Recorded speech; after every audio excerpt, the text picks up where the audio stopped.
Oi, gente, tudo bom? Meu nome é Ana Caroline, mas podem me chamar de Carol. Sou estudante de medicina da UFPB e nesse vídeo eu vou falar sobre o desenvolvimento de uma redação nota 1000. Lembrando que nenhuma das dicas que eu estou trazendo aqui são minhas, na verdade é da professora convidada que é especialista no Enem, já trabalha com redações há mais de 20 anos, mas por motivos burocráticos eu acabei tendo que privar essa live, então para não deixar vocês sem o conteúdo, eu transcrevi ela inteira e estou aqui trazendo o que foi falado. Esse vídeo vai ser dividido em 3 partes. Na primeira parte eu vou falar dos componentes que tem que ter no parágrafo de desenvolvimento e na ordem que eles têm que aparecer. Na segunda parte eu vou falar sobre a argumentação crítica, como é que você faz uma argumentação mais profunda e de uma forma mais dissertativa argumentativa, sem ficar tão expositiva. E na terceira parte eu vou falar um pouco mais sobre repertório cultural, o uso de coringas e como é que você pode usar esse coringa sem parecer que é um coringa. Em primeira análise, cabe pontuar que quem viu o meu modelo de redação que eu usei no Enem em 2017, que foi o que eu fui aprovada, viu que eu sempre começava o parágrafo de desenvolvimento com esse conectivo, né, com essa fala. Mas enfim, vamos lá. O que é que precisa ter no primeiro parágrafo de desenvolvimento? O parágrafo de desenvolvimento, ele sempre tem que começar com um conectivo. Só o da introdução, que não precisa começar com um conectivo, porque os demais tem sim que começar. Isso é, assim, obrigatório. Senão o seu texto ele não vai ficar bem amarrado. Eles têm que ter de 7 a 9 linhas, então são os maiores parágrafos da redação e também são os mais importantes e tem que ter de 3 a 4 períodos. Então, no mínimo, sempre que você for começar um desses períodos, você tem que usar um conectivo para amarrar com a ideia anterior.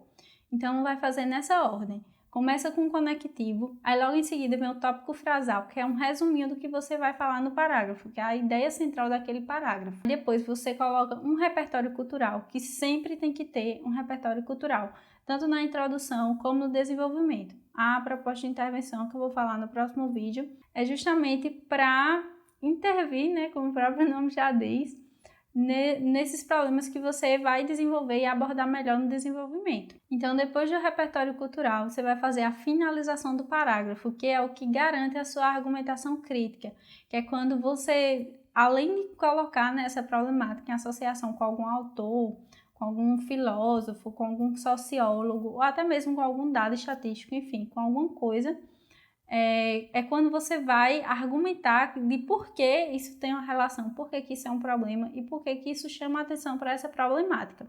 Mas assim, uma coisa importante que vale salientar é que o Enem ele também avalia a sua autoria, a sua originalidade.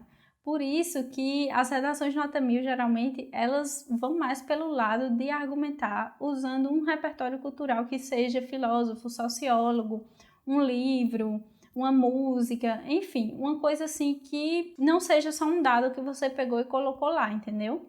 Para melhorar na argumentação, deixando ela mais profunda e evitar que você fique com um texto muito expositivo, você tem que prestar atenção numa coisa. Primeiro, cuidado na exemplificação. Por quê? Porque você fica explicando muito aquele exemplo que você está dando, tentando explicar e relacionar com o tema e acaba que sobra pouco tempo para argumentação crítica, pouco tempo para você colocar a sua opinião, o seu ponto de vista. Lembre-se que o ponto-chave do parágrafo de argumentação é justamente mostrar o seu ponto de vista, a sua reflexão em relação com o repertório cultural. E outra coisa também muito importante é que cuidado no caminho argumentativo que você vai seguir. Como eu já falei lá no primeiro vídeo, tem o recorte temático e tem que ter o assunto. Então você tem que ter muito cuidado para não fugir do tema. Por exemplo, no ano que foi sobre os efeitos da implantação da lei seca. Muita gente perdeu nota por quê? Porque falou da lei seca, mas não falou dos efeitos que trouxe com ela. Falou mais descrevendo a lei, para que servia, como era que ela era aplicada, entendeu?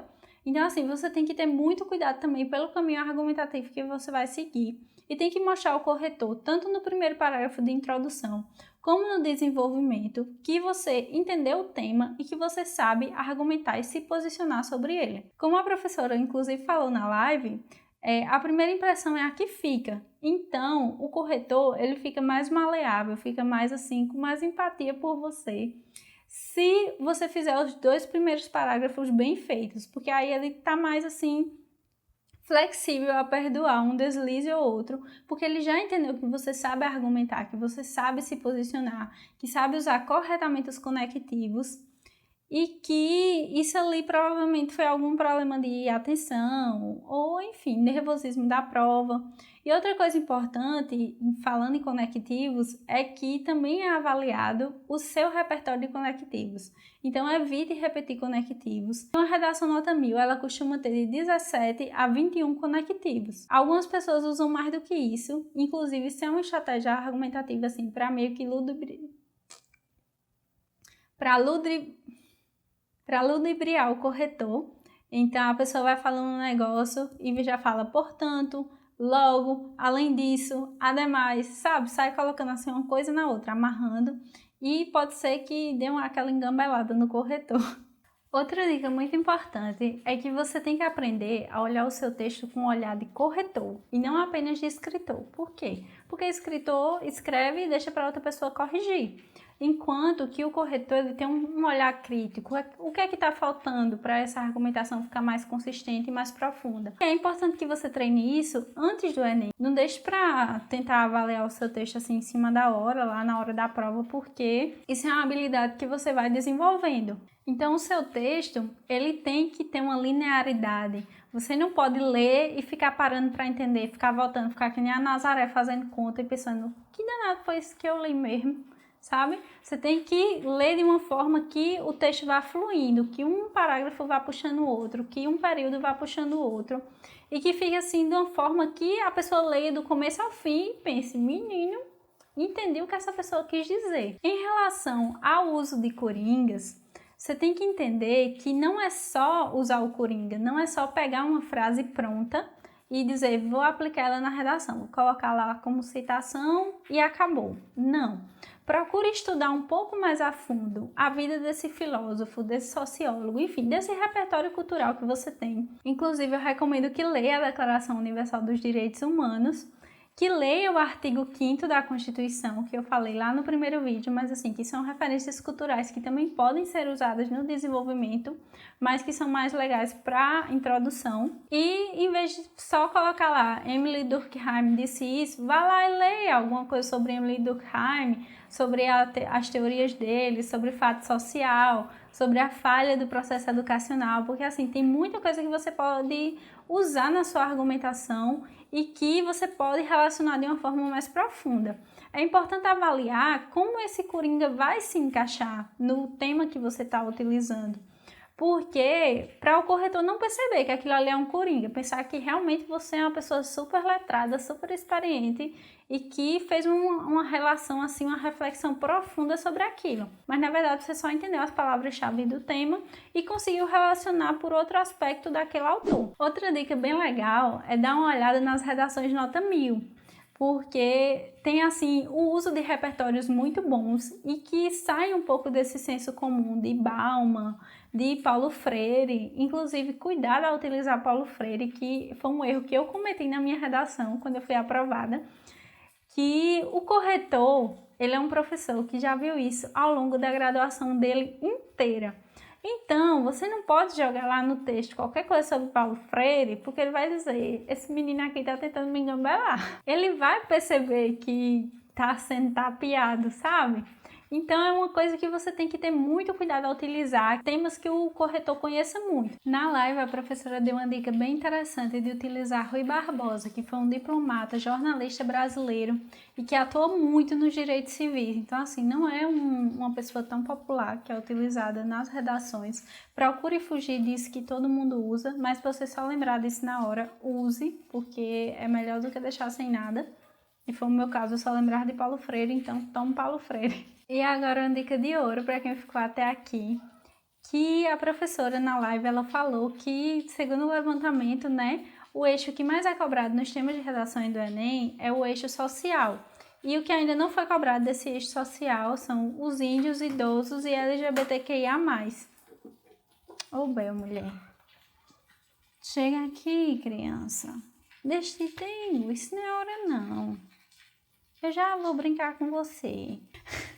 Voltando aqui.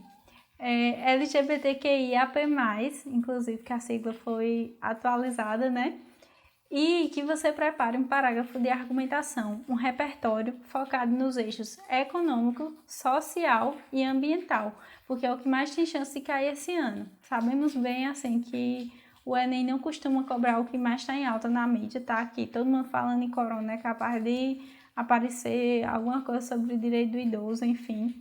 E mais uma dica final que eu gostaria de deixar é que não tente usar um modelo para todos os temas, porque é tipo aqueles produtos que você compra dizendo que limpa, hidrata, perfuma, sei mais lá o que, faz meio monte de coisa e acaba não fazendo nenhuma direito.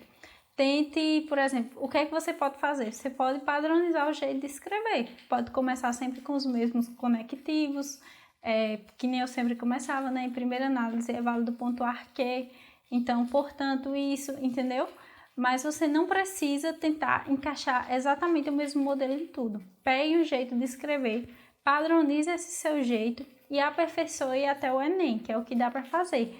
Leia sobre essas referências culturais, que nem eu falei, não invente de salvar uma frase pronta e tentar encaixar ela em tudo, porque isso é muito arriscado e o corretor percebe, então ele vai tirar pontos da sua originalidade, vai tirar pontos assim dos mecanismos que você usou para argumentar. E o vídeo foi esse, eu espero que você tenha gostado. Se gostou, deixe seu like, se inscreva no canal se você for novo por aqui e até o próximo.